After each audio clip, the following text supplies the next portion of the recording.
एक समय की बात है, अनुप्रिया अपनी बेटी कल्याणी के साथ कानपुर शहर में रहा करती थी। दोनों बहुत ही ज्यादा गरीब थे, मगर कल्याणी की माँ अनुप्रिया उससे बहुत प्यार करती थी और चाहती थी कि वो सारी ख्वाहिशें पूरी करे।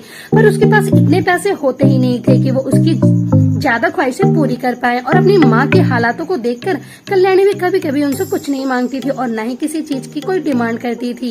इसलिए अनुप्रिया सोचती थी कि कम से कम वो अपनी बेटी को पढ़ा ले, ताकि वो इतनी कामयाब बन जाए कि कल्याणी को उसकी तरह गरीबी में जिंदगी गुजारनी ना पड़े। इसलिए अनुप्रिया उसकी पढ़ाई में कोई कमी नहीं छोड़ती थी।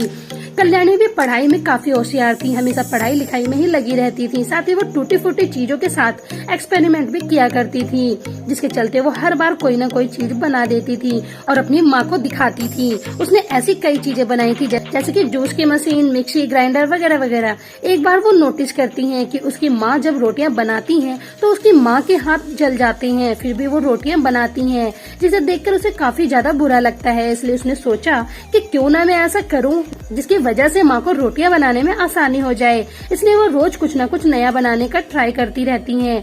ऐसे ही कई दिन बीत जाते हैं, जिसके बाद कल्याणी एक दिन एक ऐसी मशीन बनाती हैं जिससे रोटियां वगैरह ज्यादा मेहनत किए सिर्फ और सिर्फ लाइट के जरिए बन जाए। जिसे बनाने में उसे काफी ज्यादा दिक्कतें आई थी, पर उसने ऐसी मशीन बना ही ली थी। जिसके बाद उसने अपनी माँ को कहा कि माँ देखो आज मैंने क्या बनाया है। तब उसकी माँ अनुप्रिया उससे कहती है कि लाओ दिखाओ तुमने क्या बनाया है। कल्याणी फिर अपनी माँ को मशीन दिखाने लगती हैं और उसे सिखाती हैं कि इसे कैसे इस्तेमाल करना है। और जब अनुप्रिया उस मशीन का इस्तेमाल करती हैं तो वो देखती हैं कि इस मशीन से तो बहुत ही अच्छी और साफ सुथरी गोल मटोल रोटियां बन रही हैं, साथ ही उसके साथ हाथ भी नहीं जलते। ये सब कुछ देखने के बाद अनुप्रिया बहुत खुश हो जाती हैं और कल्याणी से कहती हैं कि बेटा तुमने तो टूटी फूटी चीजों और वेस्ट मटेरियल्स बहुत ही जरूरी मशीन बना डाली।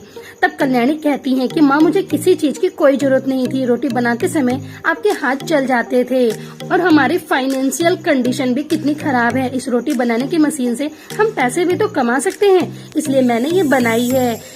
ये सब सुनने के बाद अनुप्रिया गर्व करती है कि कल्याणी उसकी बेटी है और वो कल्याणी से कहती है कि बेटा मुझे माफ कर दो, मैं तुम्हें ज्यादा कुछ तो नहीं दे पाई, पर मेरी हमेशा कोशिश रहेगी कि मैं तुम्हें एक अच्छी जिंदगी दे पाऊँ।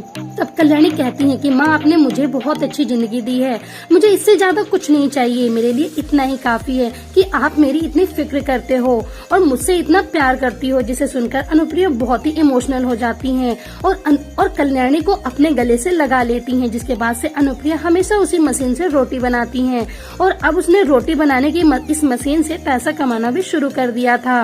तो दोस्तों आपको माँ बेटी और रोटी मशीन की कहानी कैसी लगी, आप हमें कमेंट बॉक्स में कमेंट करके जरूर बताएं।